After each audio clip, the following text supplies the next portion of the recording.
தரஞான தெளிவையும் காட்டி ஐமுழங்கள் நயடருளை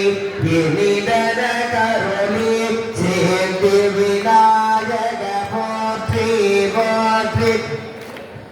விநாயக போற்றி போற்றி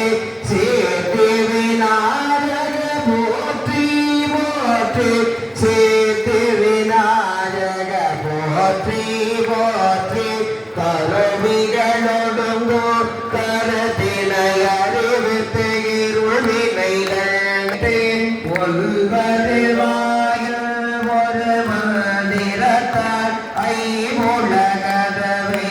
அடைபடும் காட்டி ஆராதாரத்தில் அங்குசதிலரும் பேரானிருத்தி பேச்சுடையறுத்தே சேர்த்து விநாயக போற்றி போற்றி சேர்த்து விநாயக போற்றி போற்றி இடைப்பங்களையும் எழுத்தறிவேத்து கடக